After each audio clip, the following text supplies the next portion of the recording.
Welcome to Politics Done Right. I am your host, Egberto Willies. This is a progressive program that will take the mystery out of politics. This is the program that will encourage you to make sure government becomes we the people. Whether you are liberal, progressive, conservative, or otherwise, you get to hear your point of view. We are an independent media outlet that, like mainstream media, beholden to corporations, we own allegiance to you. Remember, you can also send me a tweet at EGBRTOWILLIS. That is at Egberto Willies. Let us engage. It is politics done right. Well, folks, welcome to one more edition of Politics Done Right. I'm Egberto Willies, your host. Sorry for whatever it is that was occurring.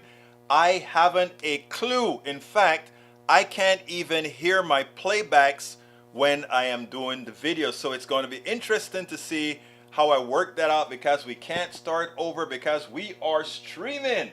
But I am trusting that all is working and the videos are going to play okay. But anyhow, how are my peeps doing?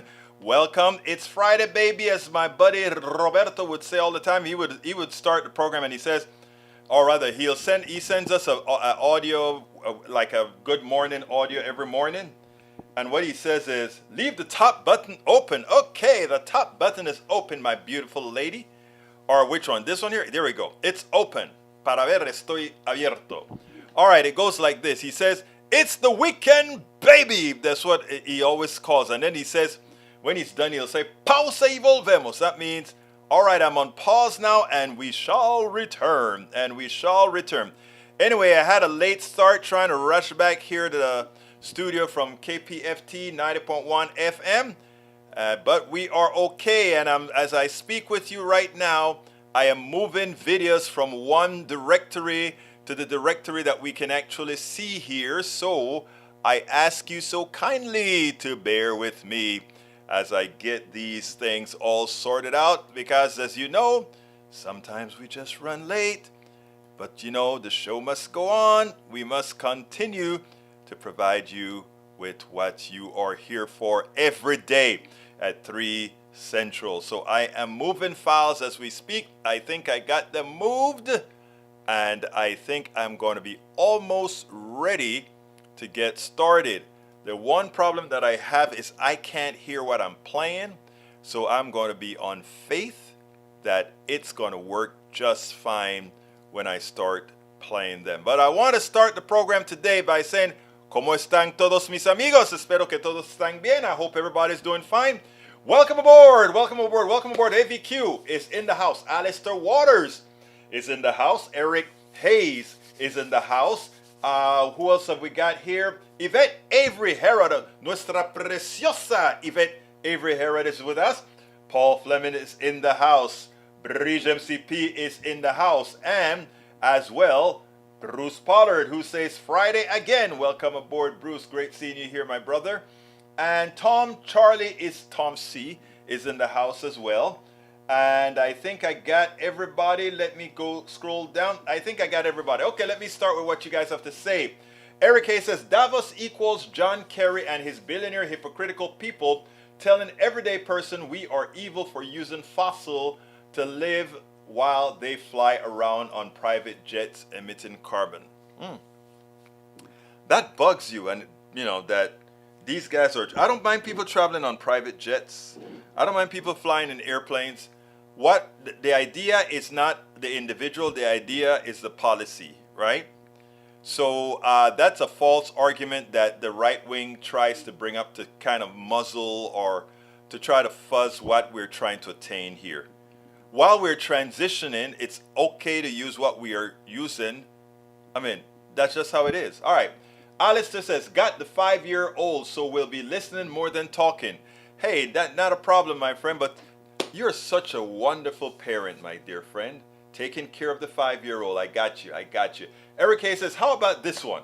Put all congresspersons on no pay till debt is paid and all programs Americans paid into are more than secure. They got too many years at a salary they truly don't deserve. they were America should make cuts. Okay, well, why don't you go serve? You think anybody's going to do it for nothing? Not everybody thinks like, oh, well, you know, they got a salary. I have to ask for people to support what we do here. It's hard. It's not easy trying to do good. And those Congress people, except for the ones that run for the plutocracy, they want to do good. A lot of them want to do good. Yes, you have the plutocratic ones that have more power, but most of those guys want to do good. Alistair, I think it's a good idea, though. But you know, Alistair, I think some of them are not really bad. All right, let's continue here. Bridge MCP says Trump's prodigious habit of filing lawsuits is coming back to bite him. You notice he dropped the big one today, the 250 million one against the Attorney General of New York, because he knows another big fine was coming. A federal judge fined Trump and his lawyer nearly $1 million. The case should never have been brought. Florida Judge Donald M. Middlebrooks wrote in his order on Thursday, its inadequacy as a legal claim was evident from that start. No reasonable lawyer would have filed it. The judge ruled on Thursday that Trump and one of his attorneys, Alina Habba, are on the hook for $937,000 as punishment for a lawsuit Trump brought against a host of perceived enemies, including his 2016 presidential opponent. Hillary Clinton. Trump filed the lawsuit, which named a total of 31 people and alleged racketeering and a conspiracy to hurt candidacy by falsely accusing him of colluding with Russia last March. It was dismissed in September, but the defendant asked to be reimbursed for their costs. Okay. Also, we have Tom. I got rid of the echo. Paul Fleming says, "As guardians of this one planet, as it changes daily, we must do to survive. If you can't understand this basic thought, then God help us all." And it's a problem. They don't. They choose not to understand, Paul. It's called willful ignorance. I repeat, willful ignorance. So can't really help that, but we try.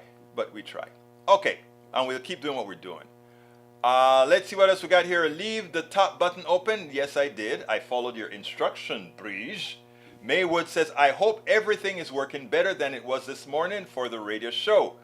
Man, let me tell you, we had all kinds of problems today. But hey, what can I say, May? You know how that goes sometimes. Let's see what else we got. Michael Runner says, "Eric, good link about the Biden classified documents. As it comes to the classified documents, the difference between Trump and Biden is willful retention. Trump lied about having stolen the documents, claimed they are mine, and stonewall NARA for over a year. That's the National Records and something, whatever. Biden launched an investigation into himself to make sure all of the documents are recovered before they got stolen by foreign agencies." That's all you can ask. Welcome aboard, Robert Davenport. Great to see you here, my brother. Bruce says, "It's not just the right wing using fuel, it is everyone. I don't expect that will change until it is all used up. Airplanes will not fly and batteries today." Robert Davenport says, "Hit those thumbs up for PDR Posse." Thank you, brother Davenport. Appreciate that plug that I usually forget to give. Michael says, "Yep, Trump has to pay a total of nearly $1 million over his lies regarding the 2016 election, including around $170,000 to Hillary Clinton, as part of Trump's pattern of being a litigious scumbag and using the courts to attack his opponents with nonsense claims that should have been laughed out of court. They shouldn't have picked it up in the first place. Still getting a lot of buffering and lag. That's not us, though. I think that's your system, my brother Maywood. All right, we got Bridge says, "We found a handful of documents were filed in the wrong place," Biden said to reporters who questioned him during a tour. "We immediately turned over the documents and actives." Anyway, they turned the documents over. I have my first video that I want to show you guys. And let me see. It's Donaldson. What's the guy's name? Byron Donaldson, I think is his name. Byron Donalds. This is Byron Donalds. And let's see. Byron Donalds, yeah. This is going to be good. The anchor named Blackwell, right? Really let Byron Donalds have it.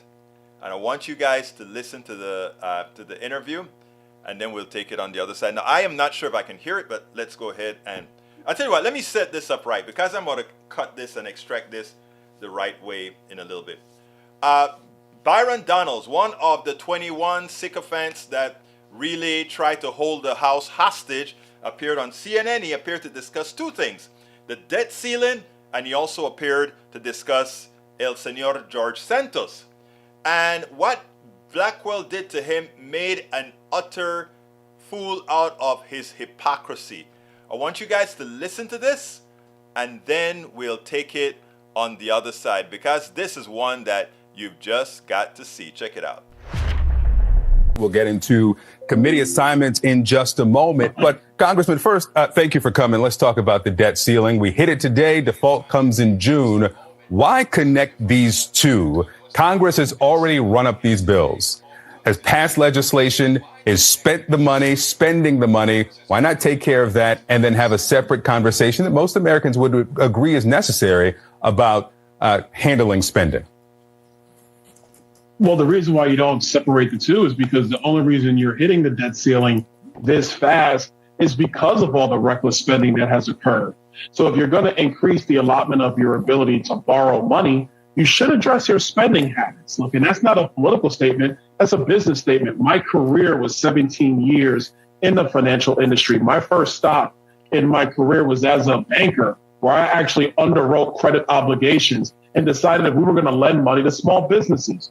So you don't just get the ability to expand the credit card without having the necessary spending reforms. And if you read the reports from the credit agencies, are they concerned about Congress's ability to act? Yes. But they're also concerned with Congress's lack of ability to control its spending in a meaningful way. We should be doing both at the same time. Congressman, let's talk, because these are separate conversations. You are a businessman. You talked about your history as a small businessman, and you know you have to pay the bills. Republicans and Democrats racked up these bills. Where was this adamance about reducing spending when the debt ceiling was increased 3 times during the Trump administration? There was no major uprising within the Republican ranks to say we have to cut spending to raise the debt ceiling then. Is it happening now only because there's a Democratic president? No, I disagree with you. I don't think so. I think those conversations existed each one of those times the debt ceiling was raised. And from my recollection, there was some spending reforms put in, some spending caps put in. But there's a difference between raising an issue and a standoff. What Republicans now are saying, we will not vote for an increase without these cuts. That didn't happen during the 4 years of Donald Trump, when it was suspended even once and raised without all of this 2 other times. But I think you're the one that's speculated that there's a standoff that's going to happen here. Nobody has said that. House Republicans want to have clear negotiations with the White House about what are the spending reforms needed and then what needs to happen about raising the debt ceiling. That is not a standoff. That is a negotiation. Number 2, before I got to Congress in the last term, my position has always been clear that if you're going to continuously increase the debt ceiling, then you have to address the long-term spending ramifications and the debt bubble that is growing in the United States. That's the responsible thing to do. I can't comment what my colleagues did before I got to Congress. Let me ask you about the committee assignments. You were the Speaker's designee on the steering committee. Steering committee job is to assign these congressmen to their various committees. George Santos, what qualifies him that you know for sure qualifies him to serve on the Small Business Committee and the Committee on Science, Space, and Technology? Well, listen, that process of committee assignments is one where the members list the various things that they want to serve on and want to do in their time. Specifically to George and his situation, that's something that is really not my ability to get involved with, because that's between him and his voters. But every member of Congress is actually placed on committees. That's how the process works. We're going to place him on committees. And then if something else happens down the line, then we'll revisit that decision. But there are members who do sit on the committees in Congress that is not a biographical background part of what they've done in their life before Congress. And they sit on these various committees to try to do the best job possible on behalf of their district, but also on behalf of the American people. You have not joined some of your Republican colleagues and, of course, most Democrats that we've heard from who are calling for George Santos to resign. Do you think that he can serve effectively? I think it's going to be difficult, no doubt about it. But again, if he has the wherewithal to deal with, these things that have been caused by him and other things and still do his job, that still remains to be seen. About the growing list of people calling for resignation, no, I've not joined that, simply because I don't think that that's the job of another member of Congress to say or call for. I think that's something between him and his voters. He has to deal with that on an individual basis. Well, I will say that you called for President Biden to resign and 84 million people voted for him. Now, how do you like that pardon shot? Well, you think the under 1 million voters in his district should have a lot to say as whether he should continue serving or not, and whether he should resign or not. Of course, as they're asking these people are saying he needs to resign. But then he threw the dig. Hey, Representative Donalds,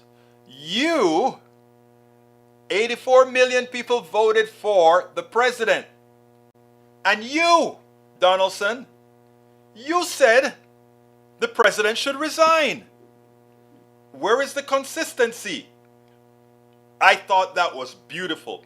Imagine if all our reporters were being journalists then. We would have never had a Donald Trump. We would have never had a Ted Cruz. We would have never had a Marcos Rubio. Just think about that. Finally, an attempt at some sort of good reporting. Thank you so kindly, Senor Blackwell. That is how one conducts a real interview. And also not allowing yourself to be snowed. Notice how he got him not only on the Santos issue, but on the debt ceiling. When Trump was in office, you guys just kept on raising the debt ceiling. You never try to hold up anything. You never stopped spending. You kept on giving tax cuts that were going to be paid for with debt. In fact, the reason we are paying that high debt is why again? Because you gave a $1.3 trillion tax cut. Absent that $1.3 trillion tax cut, guess what? Hey, we could do a lot more. So folks, you have to be careful in all of this. Let's see what my peeps are saying now. From Michael Rodnan, I read that one already. MAGA from Paul Fleming says, MAGA Republicans, how do you feel about the people who you voted for wanting to have a 30% national sales tax while paying the rich another tax break? Thinking before you vote matters. It's funny because that's what they want. They want a 30% sales tax so that the billionaires will pay, guess how much in income tax? Zero. That's the kind of things we're talking about. And these people still protect them and they vote for them and they would fight for them. It's amazing. It's called an enslaved mind. And I kind of touched on that on my program earlier today. I'm going to read a little section of it in a minute. Actually, you know what? Before I get to the other one, let me see if I have some things to read here. Danielle says, y'all just showing your hypocrisy in sharp relief to the American people. Really? Don't see it. Paul Fleming said, near MAGA Republicans, how do you feel about the people you voted for? That was repeated. Let's see. AVQ says, Paul, sales tax is a regressive tax that hits the poor the hardest. It is really a bad idea. I agree. Brice says Santos is body, a vote, nothing more. And you know what else he is? He is Trump's in the minutia. Think about that. Brice also says not something Congress should say. Continuing my reading, I've got Robert Davenport says these are terrorist tactics being employed by the Republicans, but he called them Republic clowns. Negotiating over the debt calling is a crooked as what Matt Gaetz and company did to McCarthy. Let's see if the House Democrats cave. They better not. AVQ has some info. Let's see if that is something to be placed on the screen. Sales tax. Yes, House Republicans, a bill to create national sales tax, eliminate the need for IRS. Funny. It's true, but it's funny. It's so funny. All right. Let's see what else we got here. Dem said they won't play ball. I hope they don't. I say, how do you play ball with these guys that don't have any? Oh, Bridge, how dirty of you. AVQ says, Paul, there are about 500 lethal accidental shootings per year in the U.S. You see the gun crowd talking about this? We're losing one a day over this. More than one a day, brother. More than one a day. Egberto gaslighting on tax cuts. No, I'm not. I'm telling the truth. I know you can't handle it, but that's what I do, Brother Hayes. E2247 says, Supreme Court Marshal report says the leak of Dobbs' draft opinion might have been a federal crime. Well, it's going to be a federal crime against one of their conservatives. But SCOTUS kept the investigation in-house. Did it tell the FBI not to investigate? On what basis? And why did the FBI apparently stand down? They should not have. All right. What's the phrase? The most dangerous gun is the one you're pretty sure is unloaded. Or something close to that. I get what you mean, because you're so sure you don't check it again. Very good one. Eric says, bad orange man, tax refund, Biden tax bills to pay for all. Poor thing.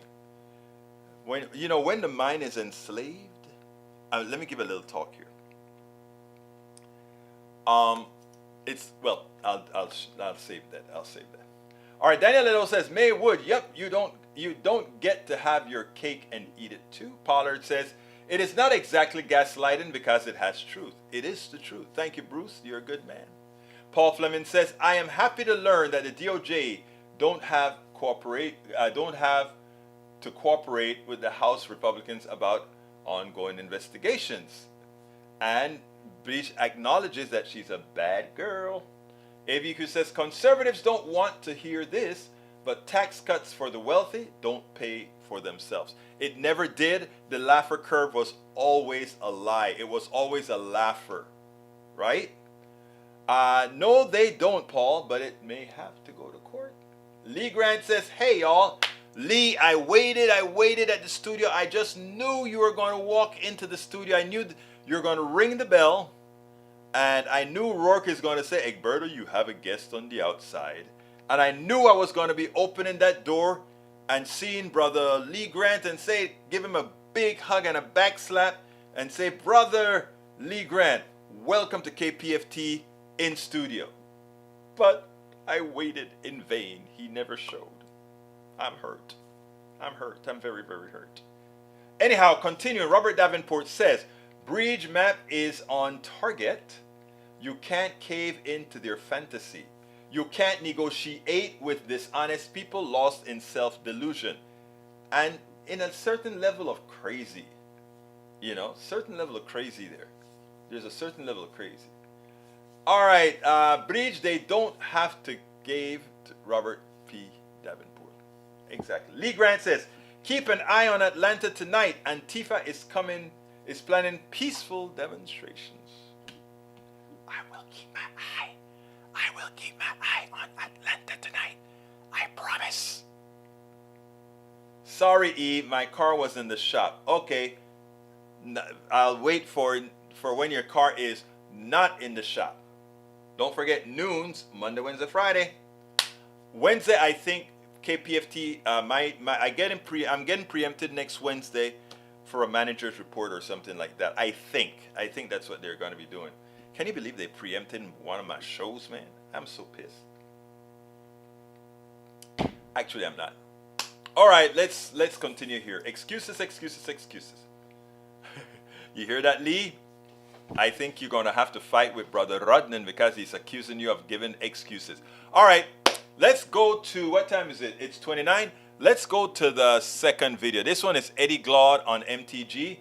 MTG is a disgrace.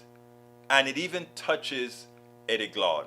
Because Eddie Glaude understands the clear and present danger, not only for Congress these guys are, but for the entire community. Check this out, and then we'll take it on the other side. Eddie Glaude, I don't even know what to say. Homeland Security, I think, connotes participation in protecting the homeland. The list that I ran off of things she's associated herself with, these aren't the results of investigative journalism. This was a glance at her Twitter feed, questioning school shootings, calling Charlottesville an inside job, promoting conspiracies, talking about executing Democrats. We'll put the wildfires in the stupid category, but the rest are just downright dangerous. What does it say? What is Kevin McCarthy telling his voters? That he will reward this kind of nonsense. And remember what she said about January 6th, is that she would organize it, they would have came, they won, they would be successful, and they would have came with guns or something like that. I mean, I used to think she was crazy as a Betsy bug. Remember, I'm from Mississippi. That's what we say. Crazy as a Betsy bug. But she might be smart as a fox. And what we see is that there's a kind of orientation that's being rewarded here. And it speaks volumes about who Kevin McCarthy is and who the Republican Party is. But let me say this. I was sitting here thinking about this as we were talking about in the last segment and now this. Nicole, we're not going to ever change until we hold the people we love accountable. Now, there's the politics of it all. There's what Kevin McCarthy is doing. He's a spineless politician. But I'm thinking about this, that people who know better eat dinner with folk. They love them dearly, and they know they hold these noxious views. They know they're out there doing this stuff, and they're not doing anything. They're not saying anything because they love them. And it seems to me, until we get at that level of the intimate nature of this, I don't know how we resolve it. Does that make sense? Or am I being unnecessarily moral here? No, look, I mean, I think you and Garrett are making a similar point, right? I mean, to Garrett's point, they were reelected after being kicked off their committees. To your point, until this is an issue in the community, at the firehouse, at the 4th of July parade, at the dinner table, with their immediate family, we might not be able to affect any change at all. Right, Eddie? Absolutely. It seems to me. It's those moments when people who are not committed to this kind of ideological nonsense, but who stand by and stand by silently because they love the folk, because they're part of their neighborhood. And it seems to me it's that component. The 75 million who voted for Donald Trump, fine. The third of that number that are committed to violence, okay. But I'm thinking about all of those folk who circle around this, who aren't willing to come out and say, damn it, enough is enough. Because they love folk and they're willing, and the price of the love is the silence. And it has been the case, Nicole, since the founding of the country. I know that's too abstract, but I'm trying to get at something here, but I don't know.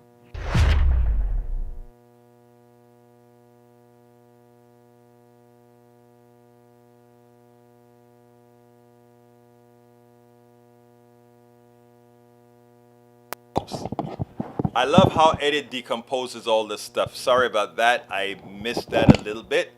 Eddie knows how to decompose all of this. And it is sad. It is sad. But we'll get it taken care of. He mentioned about us not speaking frankly to folk because we love them. The one thing I kind of explained to one of our callers today is we have to, irrespective of loving somebody, caring about somebody, we have to learn how to speak to them frankly, respectfully, civilly, to get to them. I know it's hard to do. It's very hard to do, especially, I mean, let's just use one of our people here as an example. I'm not going to use Ledo because Ledo is far on the other side. Ledo, I think, is beyond. But you look at somebody like Eric who knows how to rationalize. And but you also see the internal fight in our brother's mind that it is so difficult to give up on what's patently a lie. And so you go ahead and you find all the misinforming sources that you can find to justify your current belief. Somebody has really gotten, you're wrong, but you can hold on a bit longer because there is corroborating information out there that will lie to you, that will misinform you, that will disinform you, and then give you that rationale to say you're right. Welcome aboard, Bo Licks. Welcome aboard. So and Deborah Moyers is in the house as well. Welcome, Deborah. So like I told them on the program, you just have to keep steady, keep moving forward, and keep telling the truth. That's all you can do. Keep telling the truth. Well, in the near term, Ledo is far gone. Yes, he is. Even if it's an act that he's putting on, I really am concerned about his well-being. I really am, and I'm not. I don't say that. I don't say that playfully. I really am concerned about his well-being, because there's indoctrination, and then there's a type of indoctrination that creates that vicious cycle in the brain, and it almost knots the brain up that it really no longer is able to function appropriately and take it and function intellectually, that is. So yeah, that concerns me. Anyhow, I want to talk about unions, but before I play the piece on unions, what I want to do is point out what I wrote today. I said corporations win irrespective of party. Prosecutions for malfeasance down. Unionization down. So corporations are winning the battles over and over and over again. And what I pointed out in the program today, that two stories touched me today. The first one was out of Common Dreams, called Low Union Numbers Amid Organizing Wave. And you have to ask yourself, why? Why? And when you figure out why it is it's down, you figure out that our corporations are playing a number on us all. They don't want unions. They have their own unions. It's called the Chamber of Commerce. It's called the Metallurgical Association. It's called the Carbonic this. And it's all these different organizations. They get together to work together so that together they can have more force. But they don't want the American employee to do that. And why is it? Because they want us to remain where we are, antiseptic slaves.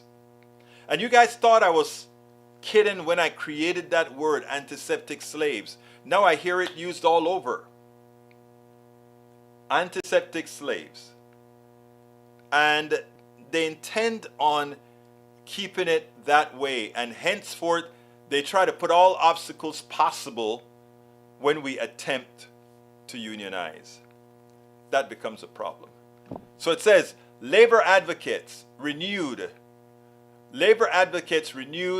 calls for boosting U.S. worker rights and protecting on Thursday, as federal data revealed the desperate union, despite the union membership rising 273,000 people in 2020 to 2022, in the non-union jobs meant the unionization rate fell from 10.3 to 10.1%. 10% of Americans are unionized. And in that, 6% are private sector, 33% public sector. What gives? Who defends the individual worker? A union. Every single worker should be in a union. Every single worker. I ended that piece by saying corporations know that at best irrespective of their crimes, including union busting, the worst most need to worry about is a negotiated slap on the wrist. The average American is not afforded said leniency in the aggregate. It is on us to emancipate ourselves from our voluntary antiseptic slavery and assert our worth and collective power until we cut the chains in our minds from accepting corporate evil deeds as fait accompli. There will be no change. It is up to us, or rather, it's up to us to use our vote, our interests, and elect those who will bring a fair economy to all of us. I mean, we need unions. We need every corporation, every company to be unionized. All right, let me continue reading. Bolix says, who's Bolix? I don't know who Bolix is, but I'll be obliged to meet you, brother Bolix. All right, we also have Bo is new FB account and agreeing with DL. Fake. So yeah, probably a fake account. Deborah Moyers, AVQ never again is correct. Fascism should, AVQ never again is correct. Fascism could be the end of civilization. I agree. Lee Grant, he is, or he is just being a PETA. All right, unions are down. Why? Because of layoffs. That is only a partial thing, okay? Let's see. Daniel Ledo says, I am so beyond that Egberto now mentions me by name when speaking at radical leftist events. Why? Possibly a ham-handed attempt at intimidation. Is he hoping one of his disciples will harass me? Who knows? But it is nice to know I occupy so much space in the limited capacity of his mind. No, that's not what happened. What happened is I went to the club meeting, people that watch the show and look at our comments, and somebody came up and asked me, who is that crazy dude named Ledo? Is he in a mental institution? I didn't want to say it, but that is what the person approached me that reads our chats. And actually it wasn't a he, it was a she. She said, has he been to a mental institution? I'm like, I know that. What I told him, Daniel, is I told him I knew you personally, and I told him you're mostly grandstanding, all right? But I do think you're kind of far gone. But no, it's not like you were living in my brain, though I do like you. I do like you. But what can I say? They mentioned you. So you're popular. Your comments have some popularity. Breach is another very popular one. Rodnan is very popular as well. All right, Richard W. Thank you so kindly for that super chat. Anybody else want to join Richard W. with that super chat? Would love for you to join El Señor Richard W. with a super chat as well. AVQ says, Egberto, tell your lady friend, yep, it's often hard to distinguish the far right from the mentally insane. Oh, Rodnan, I love you, brother, but be nice to all our fellow brothers and sisters in the room. You know I love you, man. All right, Richard W., thank you again. Thank you for that super chat. Anybody else who wants to provide us with super chats, we very much would be ingratiated to you. Thank you so kindly. AVQ says, Daniel Ledo, you are off the spectrum because all you got is burning strawmen, intentionally misrepresenting your opinion, then scoffing. Yeah, that's it. Let's see what else we got here. Did I miss any other one? Okay, I got one more good video for you. This one is on unions. Like I said, there's a decline in the unions, and we have to do something about it. So what I'm going to do is I'm going to play this piece, and then I have a closing statement to make on unions. So let's go ahead and check out unions, and then we'll take it on the other side. All right, a new report from the Bureau of Labor Statistics confirms union membership hit a record low last year. In 2022, just 10.1% of workers belonged to a union. That is a steep drop from the height of union organizing in the 1950s, where more than 1 in 3 workers were unionized. Joining us now, Liz Schuler, president of the American Federation of Labor and Congress of Industrial Organizations, known as the AFL-CIO. It's really good to have you on the show this morning. Joe, we'll have to look at how this impacts politics. Yeah, we will. But Liz, I wanted to ask you, we talked about this before. As everybody knows, unions helped build and create the foundation of the middle class, the American middle class in post-war America. And through the 50s into the 60s, union membership grew. As the new president of the AFL-CIO, you've been going around asking, what do we do to grow our membership? How do we become more relevant today? What are the answers to those questions? What are your members telling you? I know you want to talk to small businesses. You want to talk to big businesses. What are you learning? Well, you said it, Joe. This is the time we need to be looking inward and saying, how can unions be the voice for all working people? Certainly union members who are out there running our economy every single day, but there are a lot of working people out there who haven't yet found the power of a union. So can we be the center of gravity for workers who are looking for that next opportunity? Certainly there's a lot of fluidity in the economy. Can the labor movement be the place where workers come to find those good jobs and make sure that they're getting the pay and benefits and security that they deserve? Steve Ratner was on yesterday showing charts which showed that income disparity is not as bad as it was. Things are getting a little bit better. But if you look at the small percentage of wealth that is controlled by 50% of Americans, the so-called bottom half, it's staggering. It's so low.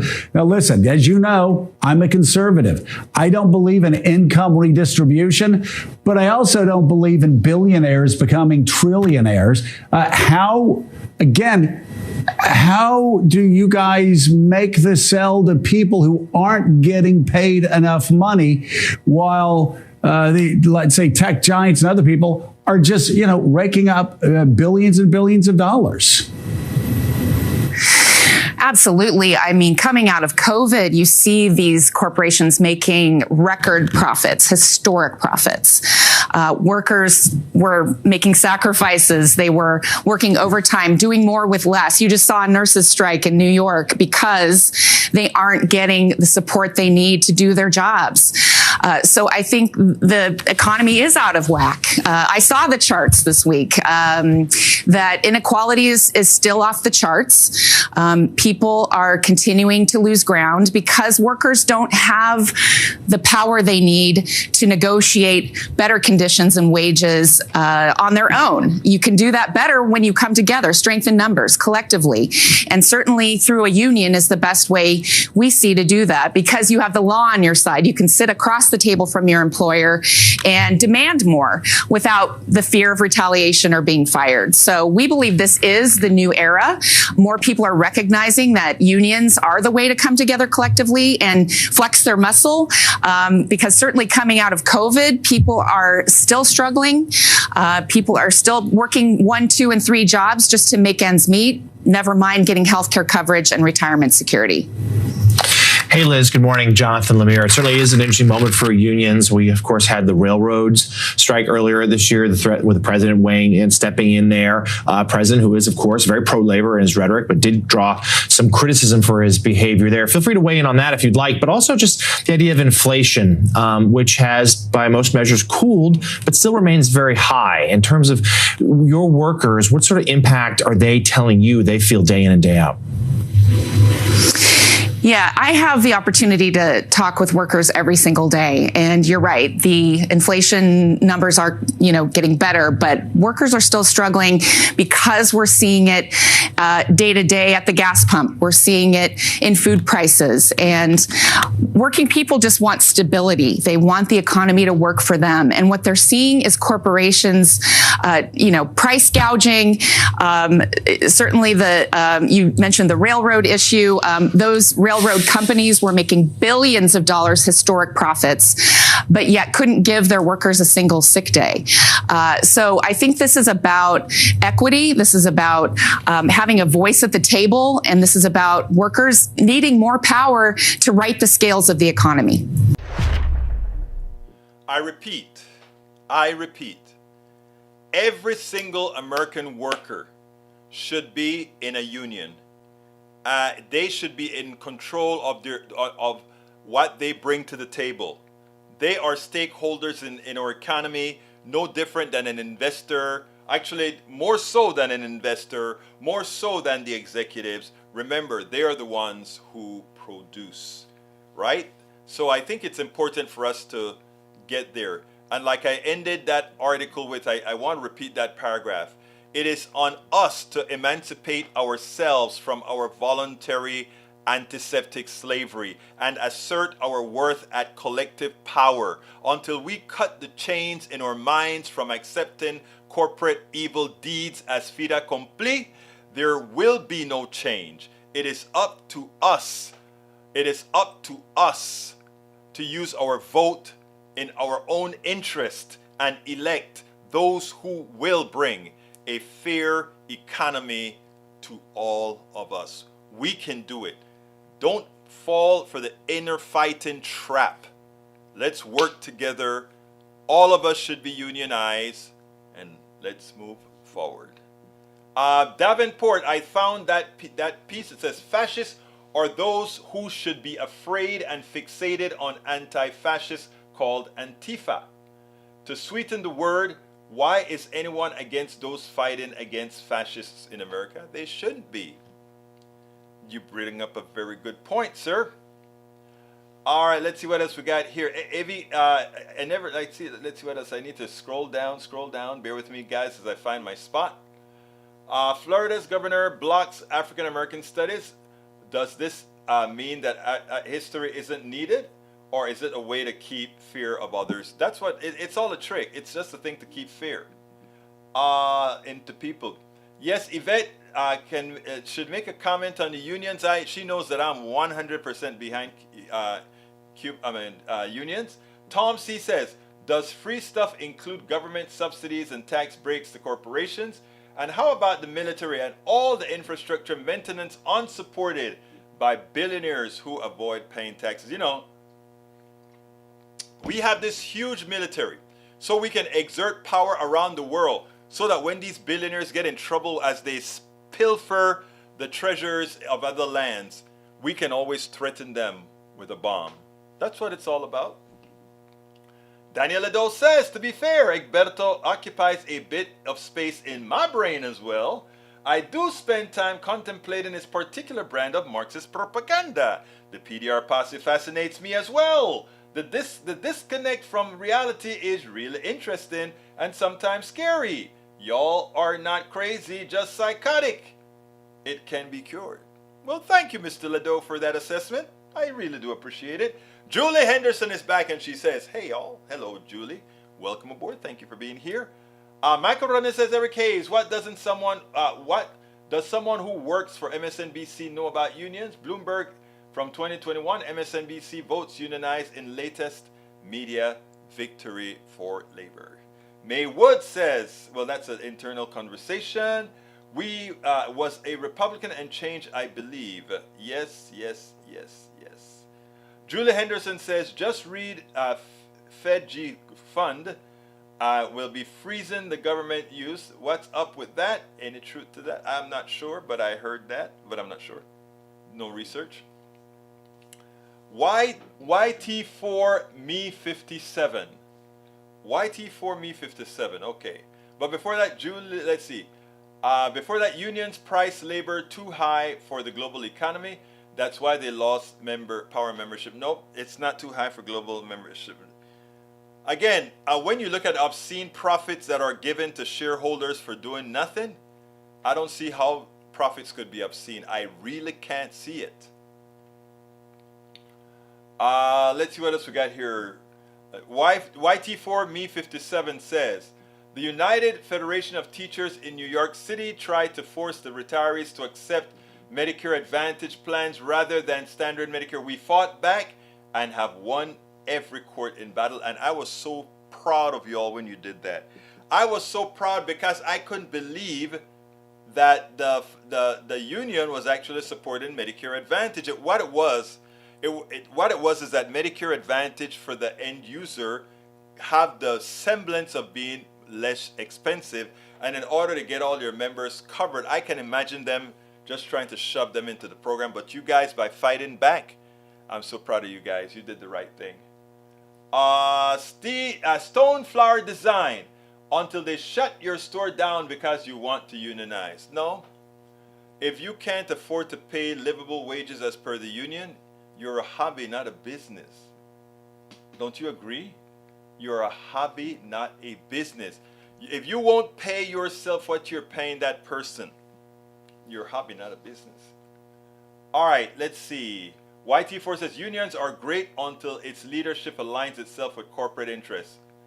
That is the answer for the previous comment. Thank you for that one, YT4Me57. Very smart answer. You have to be vigilant every time there are leaders. You're absolutely correcto mundo. Julie Henderson says the government is a union, United States. All must represent equal. All right, Egberto Willis for show. All right, what do you want me to show? Let me go ahead and put it on the show. Come on. Come on, I'm trying to get you over now. Don't be acting that way. All right, that's a very good slide, and it's truthful. McDonald's USA, employee, $9 an hour, no benefits. Big Mac, $5.81. McDonald's in Denmark, employee, $22 per hour, 6 weeks vacation, 1 year paid maternity leave, life insurance, pension, and the price of a Big Mac, $4.82. Does that tell you something? Wow, Andrea Junker puts that out, but it was given to us courtesy of Bridge MCP. Thank you for that one. That hits the nail on the head. It's about that time where I need to do my ask, and I want to ask anybody who's watching on YouTube.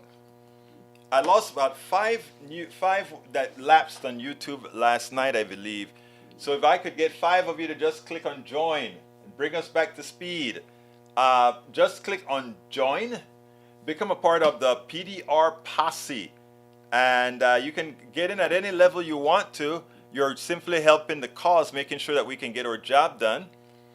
But here are the specific links to support us on PayPal. Please go to, whoa, I'm on the wrong screen. What happened? Oh, I lost my messages, people. I lost my messages. Madre mia. I'm going to have to start the chat again. The chat stopped. Sorry. So a lot of messages are scrolled off. I'll have to look at them individually. But anyway, you can support us at politicsdoneright.com/PayPal. You can also support us at Patreon, politicsdoneright.com/Patreon. We need some members there as well. Vámonos, Patreon, ¿dónde estás? There we go. You can support us at on YouTube. You can either click a join on YouTube. You don't want to click a join on YouTube, just go to politicsdoneright.com/YouTube. You can support our store by going to politicsdoneright.com/store. You can support our books by purchasing the books at Amazon, going to politicsdoneright.com/books. And all these links where you can provide support to Politics Done Right can be found at politicsdoneright.com/support. politicsdoneright.com/support. All right, Davenport says, Biden shafted the rail workers just like the House Dems will shaft their voters by caving to debt ceiling terrorist threats from the Republic clowns. We'll see, Robert. I hope you're wrong. I really hope you're wrong, but you're right about the railroad stuff. It had us all believing that, oh, they got a good deal. They still didn't get not even 1 day of paid vacation. Tom C says, with egg prices so high, How about this PDR money-making suggestion? Start a company called Egberto's Eggs. Add idea, never a raw deal or a shell game. Put all your eggs in our progressive basket. I love it, El Señor Tom C. And I like how you try to mess with my egg name now. Because you know my name starts with an EG. But you know I love you, brother. I love you, I love you, I love you. Brief says, the lowest support is a less than a cup of coffee. Support the show. $2 a month. Folks, please give us some support at Patreon or wherever. That is how we can keep doing what we do. And I'm frugal. Very frugal with your money. I have shown when you guys when we were in DC and you guys really made sure we were together in DC, I showed you what you were able to do, and you got your show every day. While I changed the hour to take care of my daughter, the 4 hours I could be with her at the hospital, but I made sure and we did the show every single day. Every single day. Julia Henderson says, AVQ, corporations wealthy write laws so they don't pay taxes. They're paid tax money, aka grants and contracts. You're absolutely right, Julie Henderson. Okay, guys, I got to get out of here. All I can ask again is for you to please support the program. However you can, politicsandright.com/support. My name is Egberto Willies. This is Politics and Right, and you guys know how I end this baby. I am what? Out.